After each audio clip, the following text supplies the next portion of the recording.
welcome everybody. I'm so glad that you could join us. I am here with the beautiful Faye Wylder. I'm so excited to have her here.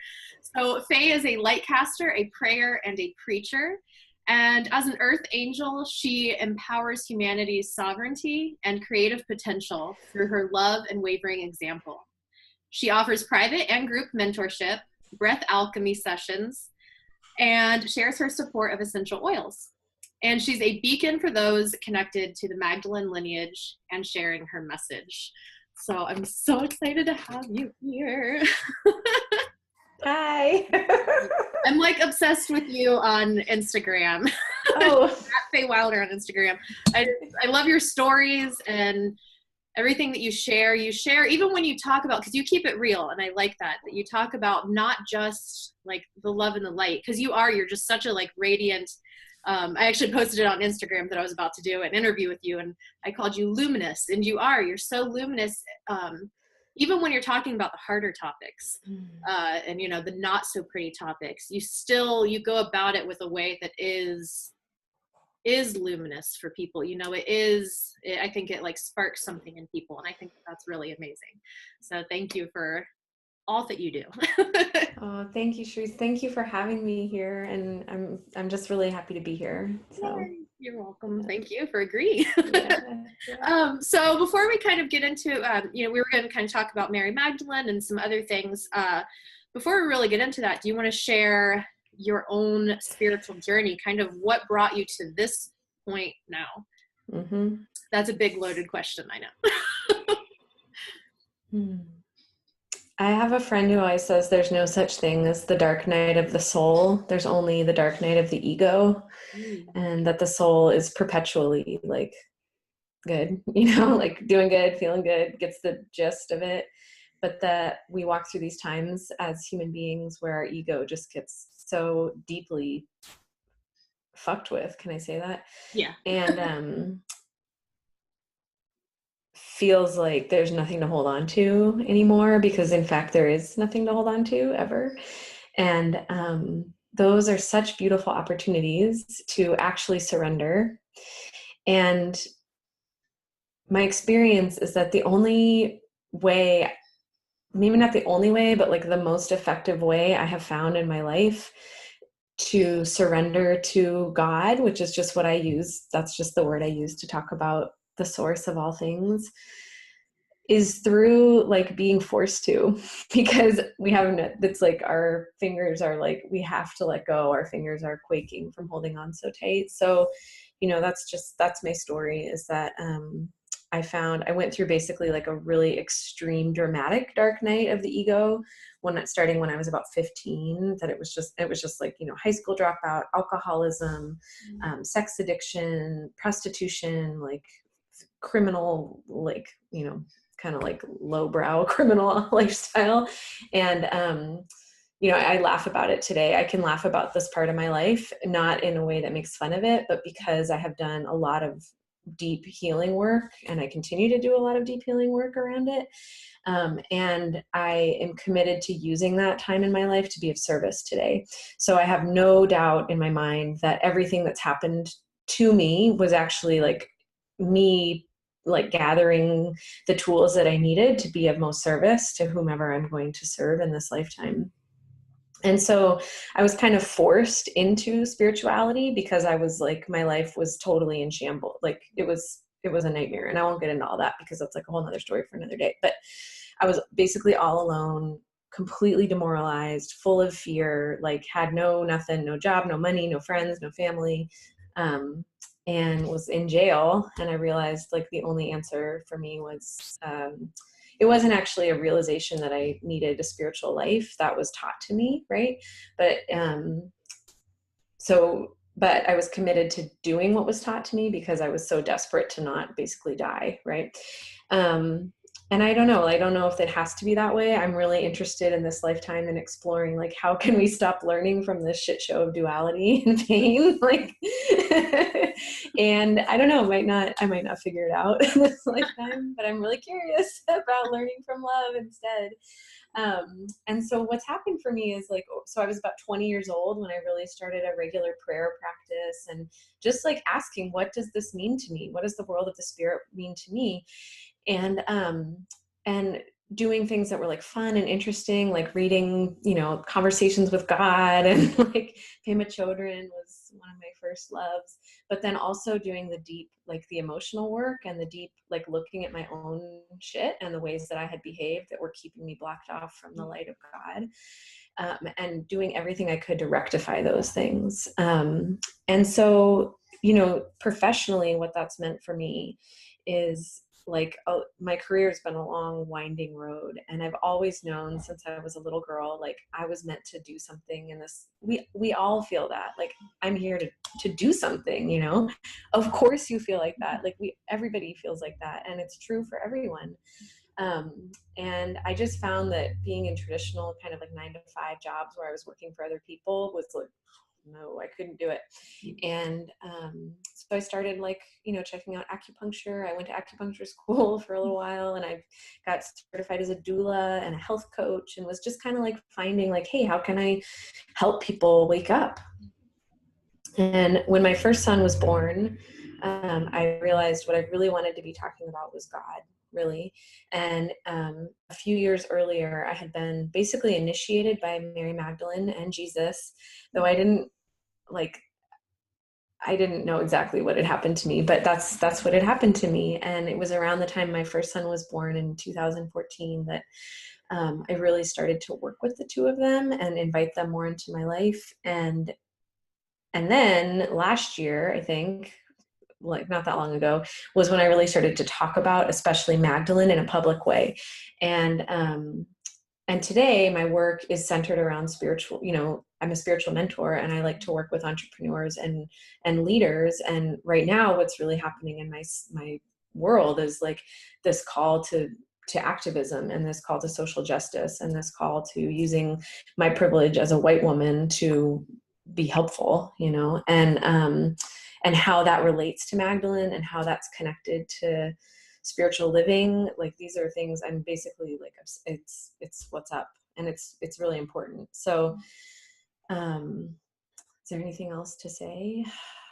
Breath is like the main foundation of my work, and we can talk more about that maybe, but just really, I have this breath alchemy practice, which is foundational in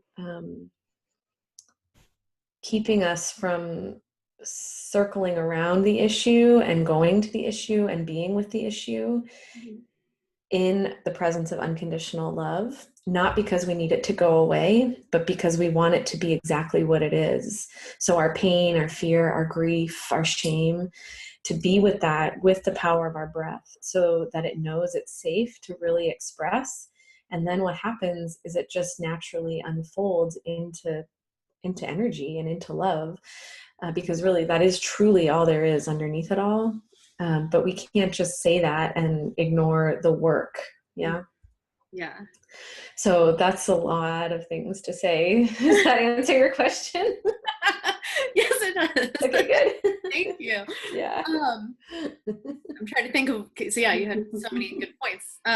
Well, first, I love that there's a beautiful sunset happening right now, by the way. Sorry, I got distracted. I almost want to turn the computer around because it's gorgeous. I can basically see it in your eyes, the glow that you are emitting. It's reflecting, the sunset is reflecting your own glow right now. So yeah, I love the dark night of the ego and not the dark night of the soul, because that's an excellent point. Our soul is love. So why would our soul have any sort of darkness? It's the ego that is, going through the crap. The ego that's like, wait a minute, no. So I really like that point. I'm going to start saying that now instead of dark night of the soul. So thank you for sharing that. I should have wrote notes, but I was just listening to you. I'm like, yeah, just keep talking. So I love that also you bring spirituality into, because I think people sometimes think of like activism and stuff as it's its own thing, and then there's spirituality, And I like that you are, you're bridging the two, because I think it is important. So much in our society, spirituality is lacking. We've lost so much connection to our divinity and to, God and source and to each other. And so I think that it is really important what you're doing, that you've realized that bridging those two is going to be kind of what will make such a big difference, I think. And I think it also kind of will be bringing the two worlds together, bringing people that are in the spiritual world that may not be thinking of the activism and, the real life stuff. I think it'll kind of help make them see, there's more to just, meditating in my sacred space and going about my day. There's more. Yeah. Vice versa, people that are feeling kind of maybe angry and lost and confused and hurt, having that sort of spiritual connection will help bring more love to that.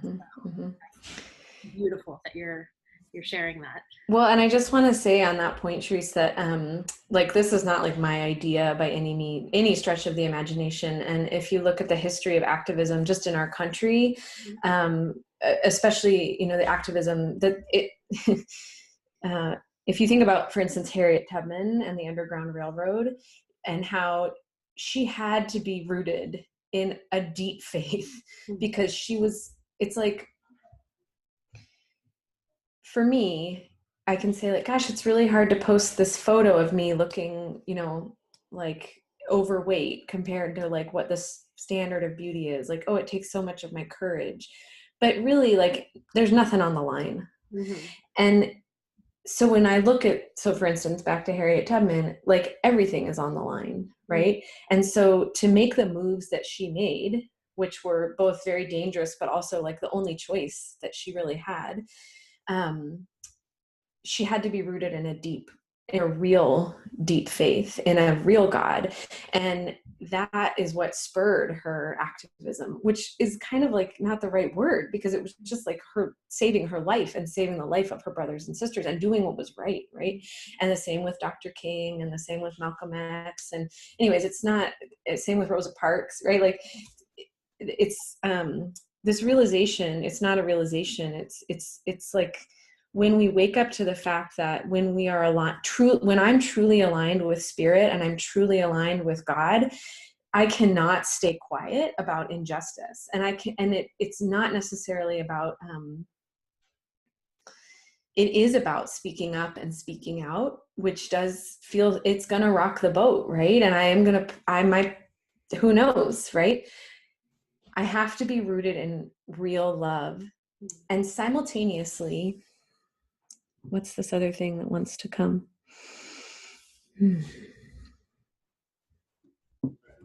It's like, I've done so much work on myself, right? Like I'm good. Like I've eaten organic food for a long time. Like I have money to pay for a babysitter from time to time. Like, look at those pretty flowers that I bought for myself. I have the resources to get up and go and help. And if I continue to make it just about me, not only is that like so selfish and not the point of life or any of the spiritual teaching or any of the teachings of any of the masters, right? It also hurts me because my life is for service. Like my life is to be here to connect and be helpful. And when I'm in that zone of connecting and being helpful and reaching out, both to listen and to lead and be in a dialogue, in a dynamic dialogue with all of humanity, and calling into question what parts of my own life are adding to the problem, right? That is when I feel like the real rush of God come through me. You know what I'm saying? And of course I got to take care of myself. Like, of course I have to sleep, which it's not happening so much right now with my young children, but it's not about like totally giving up everything and going into this like land of like, I'm not going to even think about myself. But it's about using the real resources of love that we all have, accessing those in order to serve humanity, not just to like be like, cool, I've got the secret to life now. I'm going to go back to sleep, which by the way is a privilege that I have as a white woman, right? Like, and I don't know who's listening to this, but a lot of my audience is white women. So if you're one of them, like you too, and that if I was if my sons were being shot in the streets, it wouldn't be an option. You know what I'm saying? Yeah. So very powerful stuff. Very, very powerful. So I guess this kind of leads into, well, I'm not actually sure very much of Mary Magdalene's story, but she was somebody who helped, that like she got into it, you know, she didn't just like, oh, I'm just gonna sit here. Like she was of service, you know, she walked with Jesus, if I'm not mistaken, and they were of service. So can you talk a little bit about how Mary Magdalene fits into all of this, fits into, you know, spiritual activism and spirituality in general? Yeah, can you talk a little bit about her? Oh, yeah, totally. Can you hear me, love? It's a little fuzzy. There you are. you froze for a second, but there you are. Okay. Okay, good. Yeah, I think good. we're good. Okay. Okay. Okay, Mary Magdalene. Okay. So it's so funny because I always like to say like, oh, I'm not a biblical scholar, blah, blah, blah. But they're like, who cares? Like, so what? I study the Bible and like I've meditated with Magdalene, and I understand, and I've come to accept that I am in fact deeply connected with her in ways that I understand and don't understand. And most women who I talk to, frankly, like in any way, are also connected to her. And it's not so much necessarily like that we've studied with her or like walked with her in a lifetime, but that her lineage, which actually comes from the Egyptian lineages of Hathor and Isis, right? So they're global international movements of sovereignty. It's this beautiful network that's spread worldwide. So that's cool. That's really great, you know? And Mary Magdalene, so this is the truth about Mary Magdalene, is that she was a woman who was trained in the mystery schools of Isis. She was from a very wealthy family, and she had a great deal of privilege in her lifetime because she had money that was her money, and she also was not forced to marry as a young woman. And so, and she had an education. So she had, you know, during this time when she was living, during the time of Jesus, when women were basically property and could be stoned to death just for being a woman, right? And so she had all of this resource. And what she realized, she met Jesus and, you know, got the vibe. and she realized that if she worked with him, she would be able to share her teachings. And she would be able to share her teachings in a way, she would be able to be heard. And she also loved him. They were deeply connected and they were beloveds. And my own learnings from the two of them is they were really brilliant shapeshifters. So sometimes I almost get their energy as the same person. I'm learning a lot about siblings or folks who don't conform to the gender binary, so who don't identify as a he or a she. And sometimes Magdalene and Jesus work with me in this way as an intertwining connection to becoming one, which is also, we are taught in the tantric lineages, right? And is also this idea of like, my body is the chalice or the temple, and the Holy Spirit is moving through me to become one, and the universe suddenly exists because I'm experiencing it. Does that make sense? Yeah, no, that makes sense. Okay, cool. So this was like her magic. She and Jesus were into this magic, and they went and taught, and they anointed, you know, folks in the desert, and they were preaching about sovereignty and preaching about our divine nature as Christed beings. When, you know, in this time in their part of the world, it was very dangerous, very, very, very, very dangerous. And basically, we're just starting to wake up from centuries of teachings that in fact God is over there, or should I say up there, and in order for me to have any kind of relationship with that God, I have to have someone who's been appointed or ordained, a white man usually, to get between me and that God for me to connect and to communicate. Mm-hmm. And they were saying, actually, no, the truth, which we all know, right, is that God is inside of us and that the Holy Spirit is us. And that's why when I pray, I said, God moving through us as us, right? And that is in fact what our breath is. It's this prayer of God, of spirit coming from where? Where does the breath come from, right? And it's powering my body, and I can power my body with it. I mean, it's like, what? And so, you know, this is what they did. They did healings and they did empowerments, but they also they were sticking up for people that didn't have the same privilege, you know, and, sticking their necks out, really. And Jesus stuck his neck out big time. And, here's what I want to say about that is that, you know, Jesus, one of the most important aspects of Magdalene that has been lost, I believe, and is not taught in, you know, the current paradigm of Christianity, which is not necessarily like real Christianity, that comes from this religious teachings, right, is that Jesus went into the tomb after he was crucified, and Magdalene went with him because she loved him, because she was so interested in the human body, because she had the medicine of anointment, right? That's part of the reason I love oils, is because I carry that medicine of anointment. And so she was tending to his body, right? Like, you know, laying oils on his body to keep it, just to love it. Yeah. And during that time in the tomb, she made it a womb. Her presence made it a womb. And what happened, I believe, during those 3 days was they took a breathwork journey together. And the Bible tells us that Jesus went and basically like saved a bunch of dark souls, like purgatory. He went to hell, some people believe, during this time, right?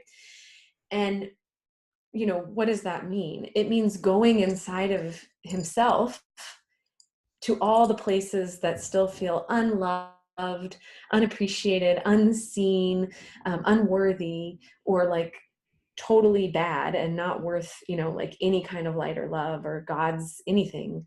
Going and being with them, it's almost like Magdalene took him on a shamanic journey, right? So that he could become a unified field of consciousness in order to rise up. What? I mean, right? So the standard teaching up until like the 70s was that Magdalene was a prostitute that Jesus saved. And in the 70s, the church renounced that teaching and said, no, she was just kind of like a follower. And then last year, 2016, on her feast day, or excuse me, the Pope named July 22nd, which has always been her day, as a feast day. And feast days are traditionally reserved for apostles. So the Pope named Mary Magdalene an apostle, which is actually a very big deal, like in the grand scheme of things. That just gave me goosebumps, actually. Yeah, right? It's really beautiful that he recognizes the divine feminine as an integral part of Christianity, right? And he called her the apostle to the apostles. And the reason she's called this is because she's the messenger, right? She was in the womb with Jesus. She goes on this journey with him, helps him do it, brings all the right oils, right? And then he rises up, he resurrects, and she's the one who goes out of the tomb and she says, you guys, Christ is risen, right? And think about that for a moment. Think about like the courage that it takes to go and talk about miracles, right? To go out and say like, you guys, I see it with my own two eyes. And to know that people are going to be like, you're tripping. Like, you don't know what you're talking about. Yeah. But to stand by it. So she is the messenger of this story. And the word Messiah means messenger, right? Teacher or messenger. But you can look at Mary Magdalene as the messenger of this beautiful truth that all of us the ability to be with all the darkest places within us in order to become a unified field of Christ consciousness. And then she stayed on earth, right? She could have gone with, wherever Jesus is, right? God bless him. Like, he's everywhere. Yeah. But she stayed on earth. There's a great song Patty Griffin sings that is called Mary. And I really think it's about Mother Mary because there's a lot of rose imagery in it. It's a great song. But she says, like, Mary stays behind and starts cleaning up the place, right? So it's like everybody's focused on, like, Jesus on the cross. Jesus is dead. Jesus is risen. but Mary Magdalene and Mother Mary stayed on earth. Mm-hmm. And so this call right now that I'm personally feeling is like to bring all of the wellness and all of the holistic presence that I've cultivated for the last 16 years and to get my hands dirty on earth. Mm-hmm. Because this is where I live, and my brothers and sisters are, you know, we need to help each other right now. It's real, and we all feel it. Yeah. We all feel like this is, frankly, feels like the darkest time on earth, you know? And that like real Armageddon is upon us, like, right? Yeah. And for those of us personally, like I have not yet personally been affected by it. I'm still in my home. My family is safe. I have my shoes on my feet, right? I have free speech and the ability to communicate with people all over the world. Mm-hmm. I got to step up and do something. So Mary stays behind and starts cleaning up the place, right?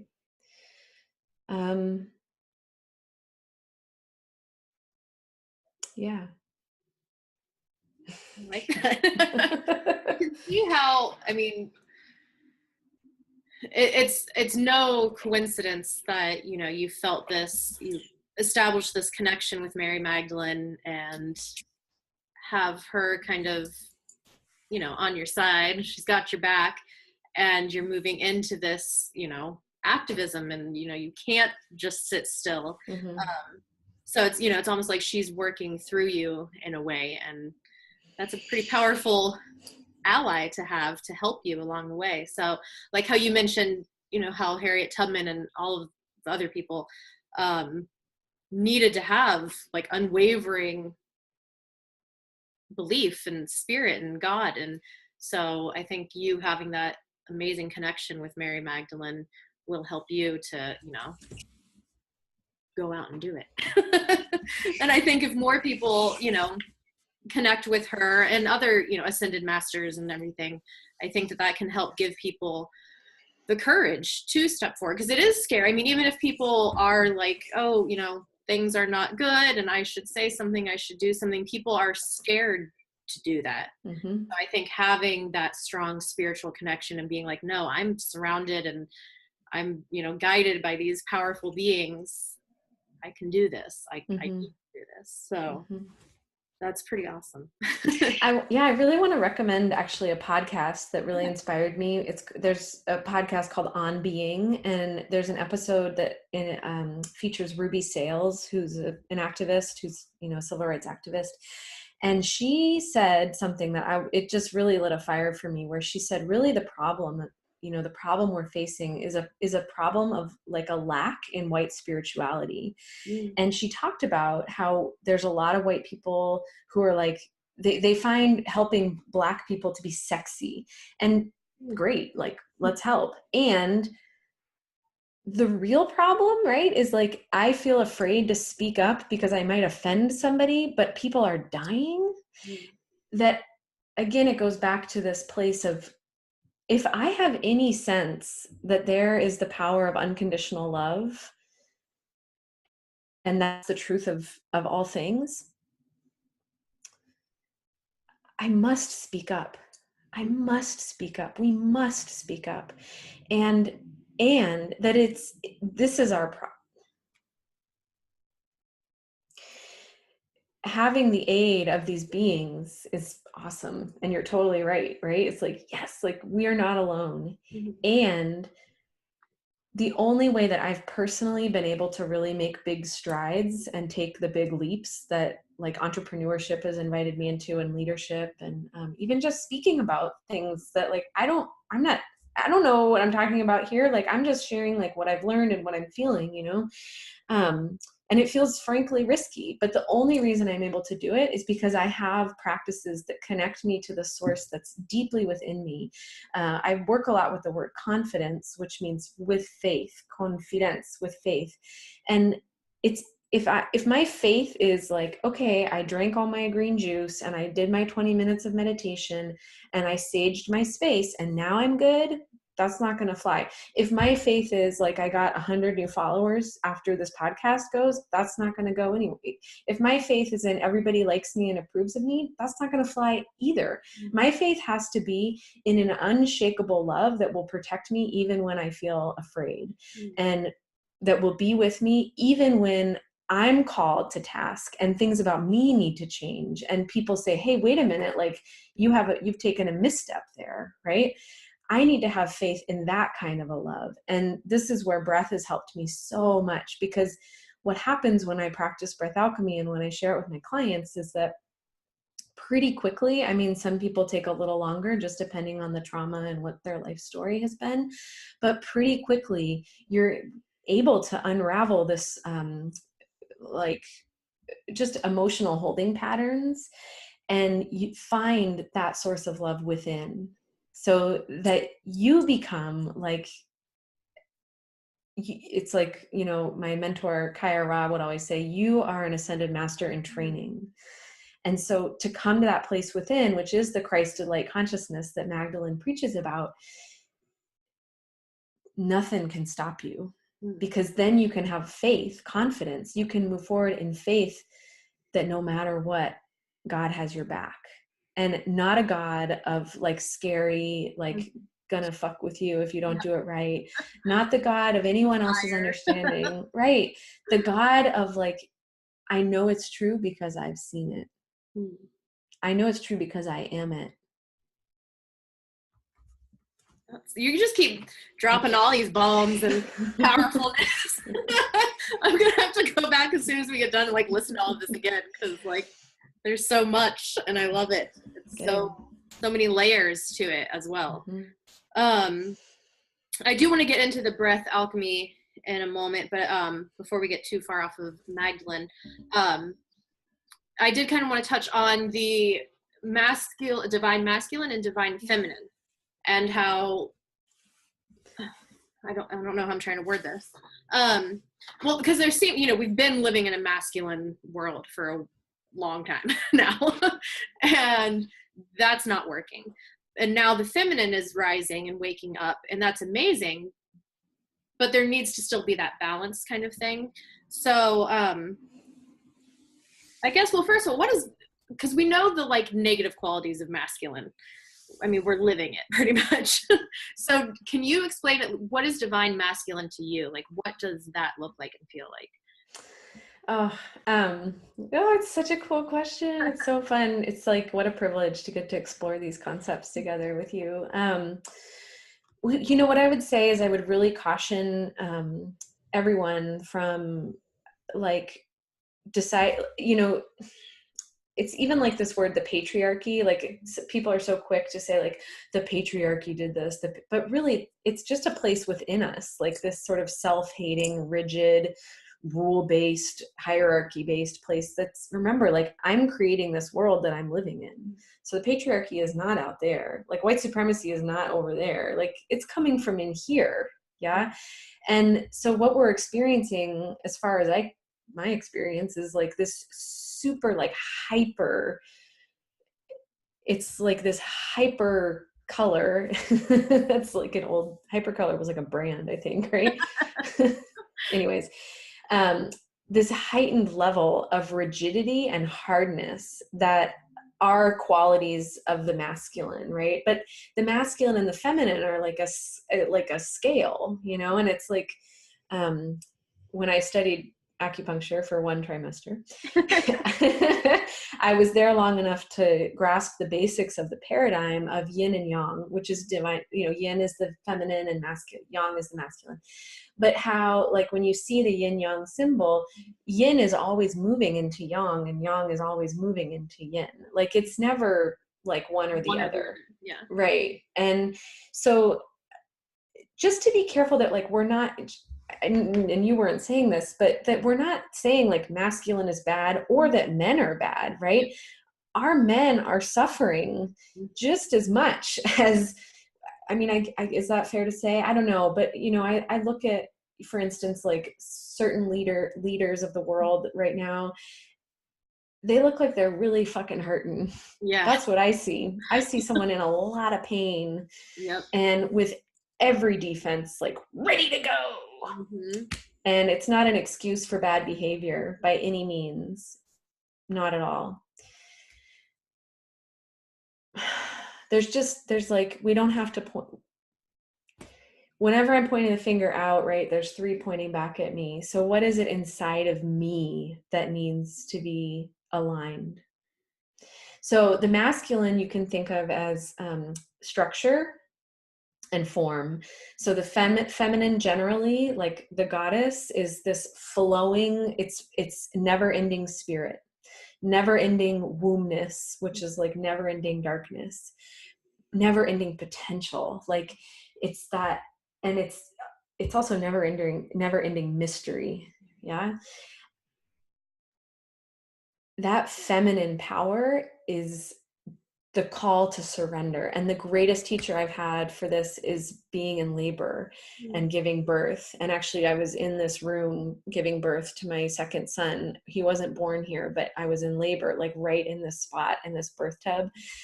And, you know, being in this incredible amount of sensation, as the midwives will call it, and having 2 choices to like,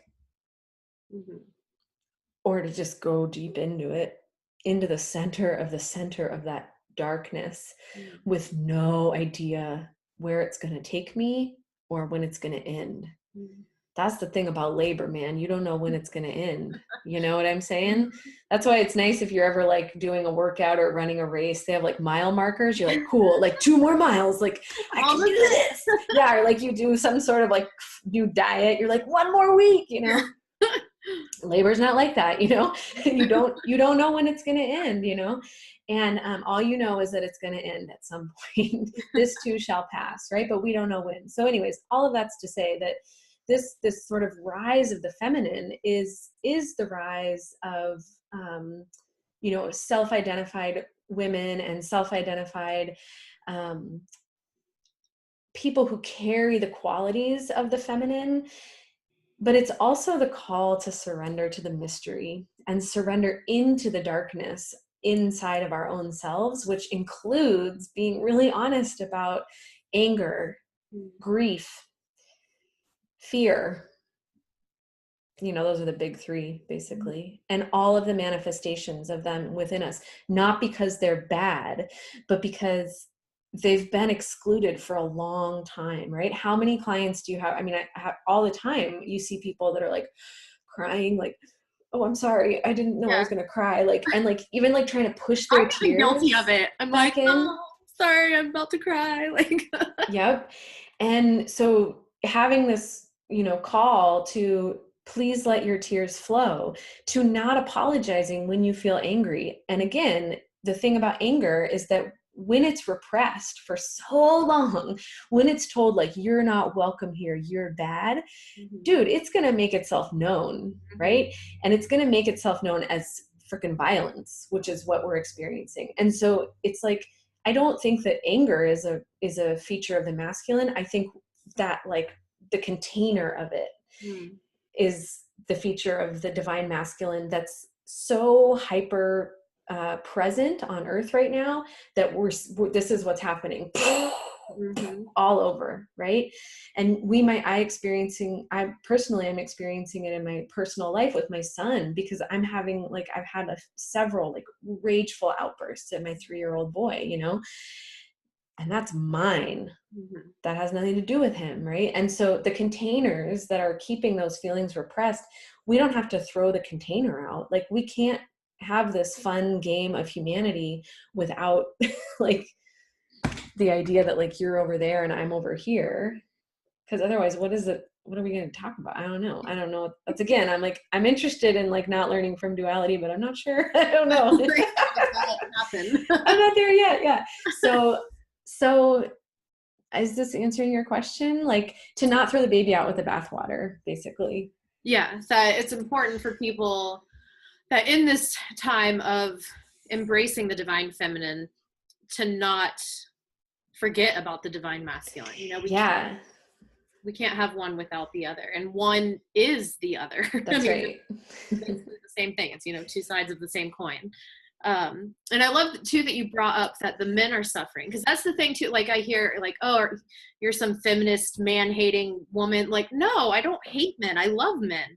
And like you said, they're hurting. I mean, they're hurting in a different way than women are, but they're hurting too because they've had to push down their own feminine within them. And that, you know, that's not good either. There needs to be such a good balance within and without. Yeah. And, you know, the illusion that like I can be separate, even if I don't know about the suffering of another being on the planet, we are truly one. And therefore I'm experiencing it in my daily life, whether I'm conscious of it or not. Yeah. So, so I guess that kind of goes back to how we were saying at the beginning of how embracing a spiritual path and, you know, finding that connection to source can then help us find that connection within ourselves and within other people. So it really, like, spirituality is the answer. That's right. So, I guess because we are going to start to run out of time, I do want you to talk about Breath Alchemy, because you've mentioned it multiple times, and excuse me.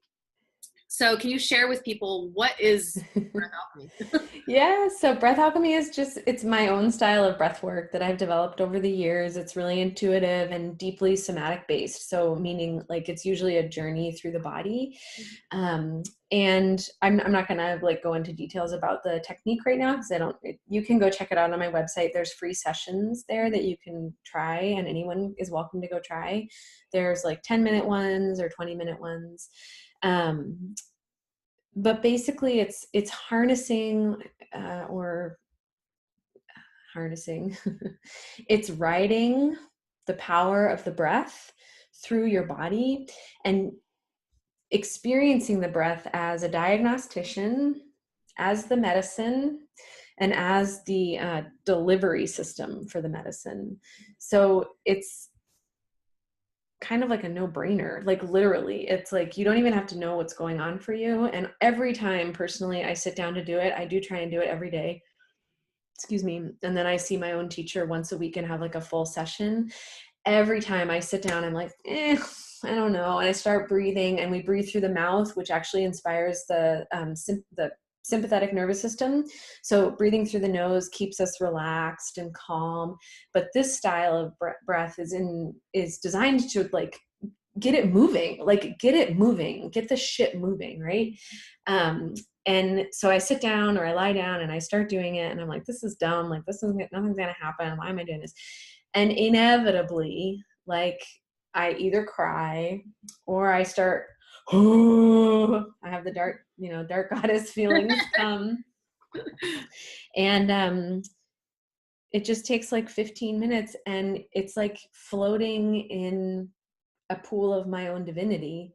There's nothing like it. And it's hard to sell because it's hard to describe. So actually one of the best ways I found to describe it is through photographs, like pictures of people before and after, because you basically look the same, but the lights are on inside. Right.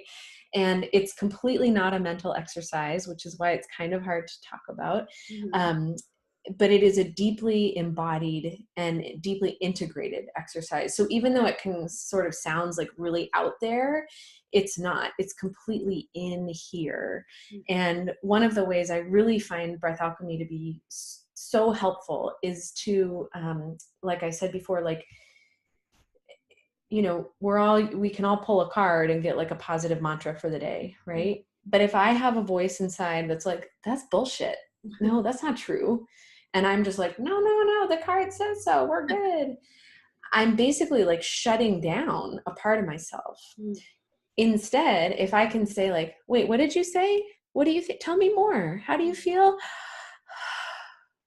You feel like a total piece of shit who's never going to amount to anything? Tell me more. You feel totally afraid about what's happening on the planet right now? Tell me more. You feel like you don't know what you're doing raising these two boys? Tell me more. So it's like anchoring to the truth, right? It's like anchoring to the truth that I am in the presence of unconditional love as unconditional love, and holding on to that while I journey through all the rest of it. And at the end of that journey, always, I'm just back where I started. Oh, I'm unconditional love, but like less stressed out. Like pain usually goes away. People often will be like, oh, my back stopped hurting. My headache is gone. So really powerful somatic work, and getting like a good, beautiful cry. I don't say the ugly cry, a good, beautiful cry out. Or, you know, accessing places that anger is being held because it's been told all these years that it's not safe to feel it. So yeah, it's powerful. It's the I love best. that example you gave of, you know, holding on to the unconditional love while you're working through the other stuff. Because I think that might be a big part of why people don't want to acknowledge that voice telling them, but wait a minute, wait, you know, because they're afraid to go away from that love. But you're never away from that love. You're always anchored and connected to it, even when you are facing, you know, face to face with the ugly and the scary. You are still connected. So I think that was a great example of that. Yeah, and that's really what unconditional love is, right? Unconditional love means I love all conditions. Yes, that's beautiful. Yay. Let me make sure. I think that was the questions that I had written down.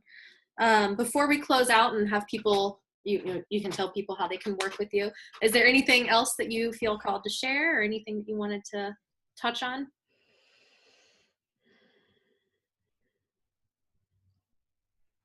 I just want to, say like, listen, if you have any resource at all, please use it. Please speak up and out for justice on the planet, you know, for humanity. And please educate yourself about what's going on in the world, because if the suffering of your human brothers and sisters and siblings is not enough to get you moving, know that the stuff, like, it's gonna affect you too. And that's what I would say. And that's really the heart for me of Jesus's message and Magdalene's message, and like any spiritual message is like, go help, be of service, go help.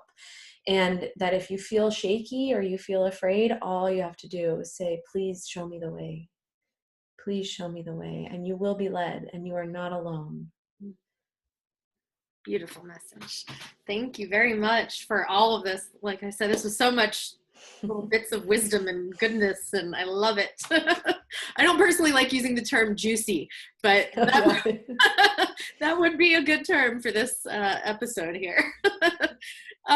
Would you like to share how people can work with you? Yeah, thank you. That's the offers that you have going on. Thank you, love. Okay, well, you can find me at Faye Wylder on Instagram. It's where I share most of my work. And you can go to my website, faywylder.com. You can find free Breath Alchemy there, which I highly recommend as a daily practice.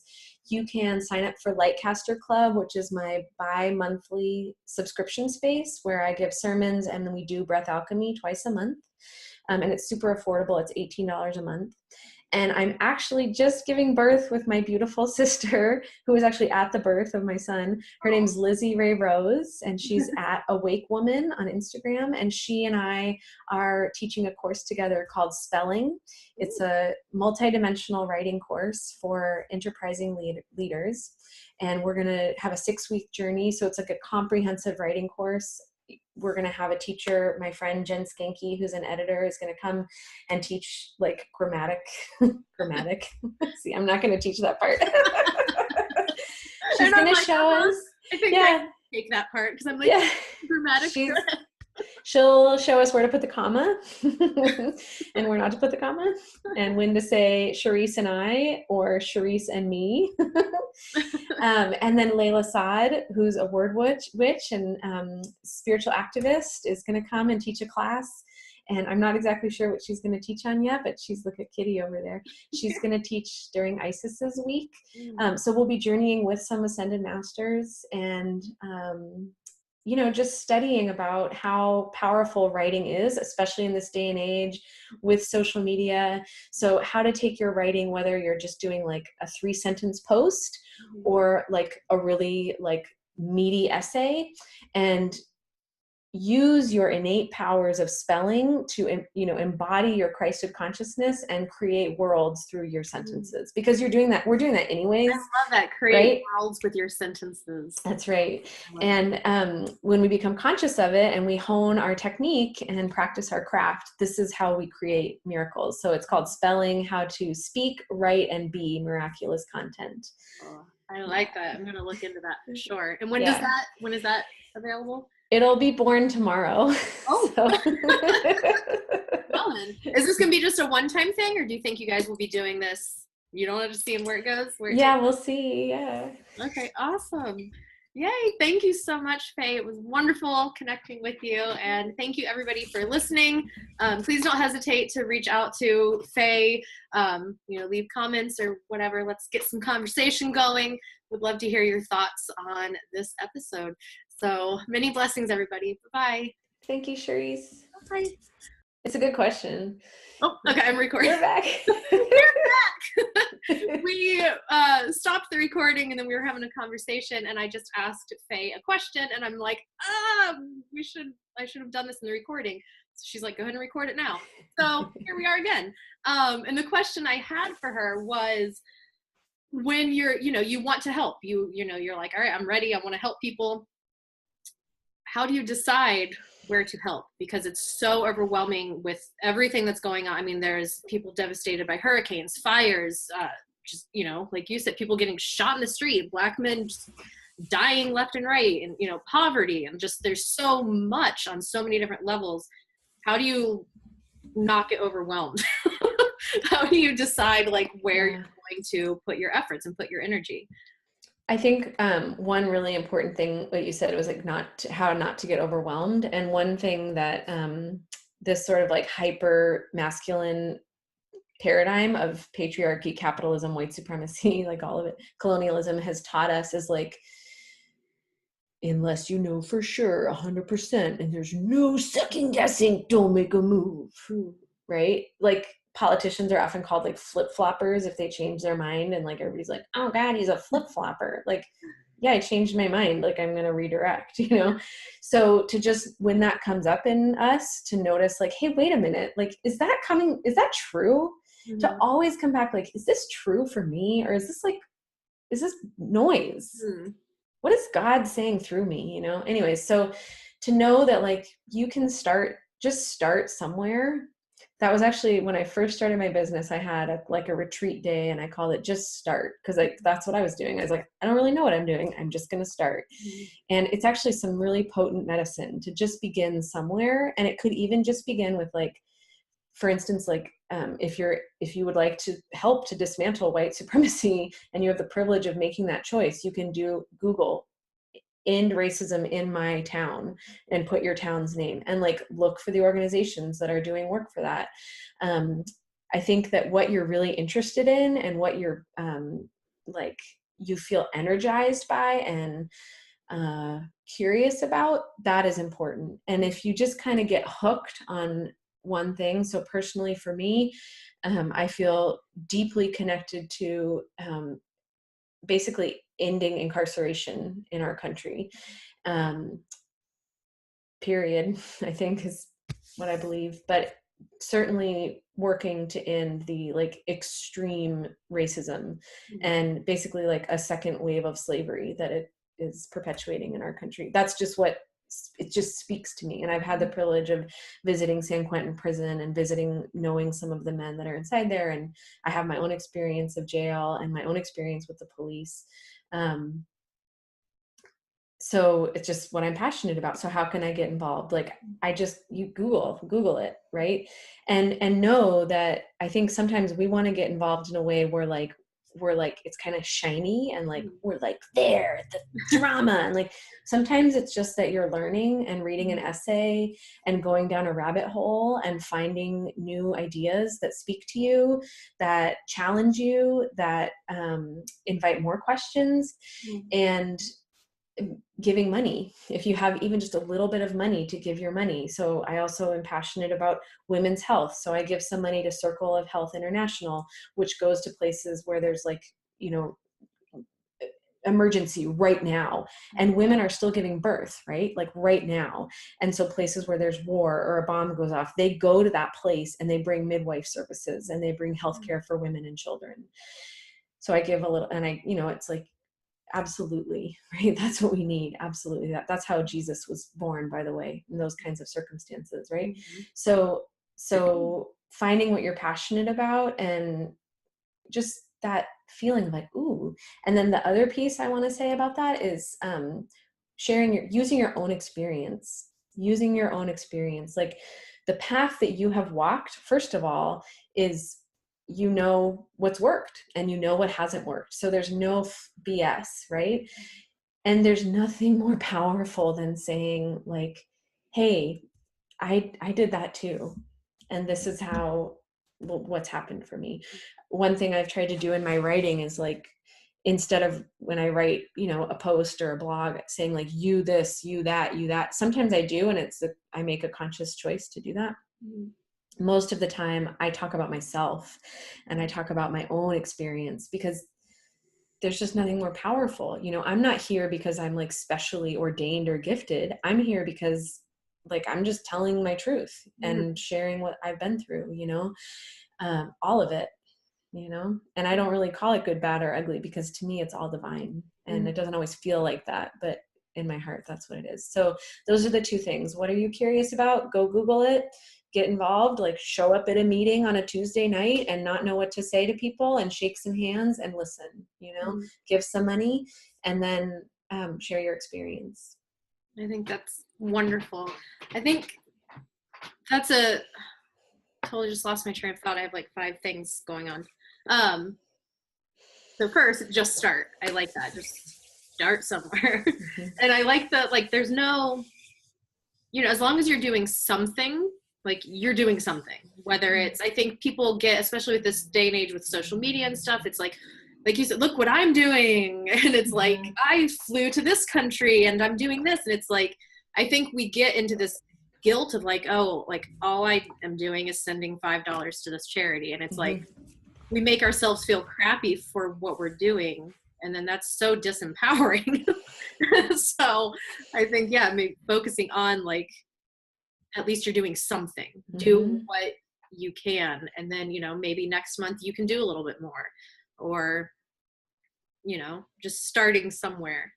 And then to remember, like, it's not about me. Like, it can be so easy to think, like, when I get to that place that starts as well-intentioned of like, okay, I want to help. Oh God, there's so many ways that I could help. Oh my God, like, what are people going to think about me if I don't help here? I don't talk about this. So then all of a sudden I'm just up here thinking about, it's just my ego. Like, that is not helpful. So to just continuously drop in, do your breath alchemy, continuously drop into your body, and remember, it's not about us. It's not about me. It's not about like credit. Although I did just hear a really important podcast, another podcast. It was the Ladies Who Lead podcast, and Candy Royale was talking, and she was talking with Luna, whose last name I don't know, but I just can't remember it right now. Anyways, they were just talking about how important it is to share about these things so that people know that, like, especially as like in this sort of spiritual woo-woo industry, that people know like, hey, I'm also involved and like voting and giving my money here, and this is what I did to do it. Here's a resource. And so to just help spread the love and educate people, share what you found, share the resources. Yeah, which goes back to sharing your story, share your share what you got going on. Because you never know who's watching or who you might inspire. So that's right. Yep. Planting seeds. Mary Magdalene and Jesus were planting seeds. And, if you feel connected to them at all, like, here you are, you're a part of their ministry, and not like they created you. I don't mean that, but just like, here we are, like, we're standing on a foundation that started 2,000 years ago. And not just by them either, but that's just like the lineage I personally feel so deeply connected with, right? But they're just 2 masters amongst millions of masters. Yeah. Anyways, we're just not alone. We're not alone. All right, awesome. Thank you for sharing that. Now we're leaving again. Bye. Maybe, I don't know. All night long.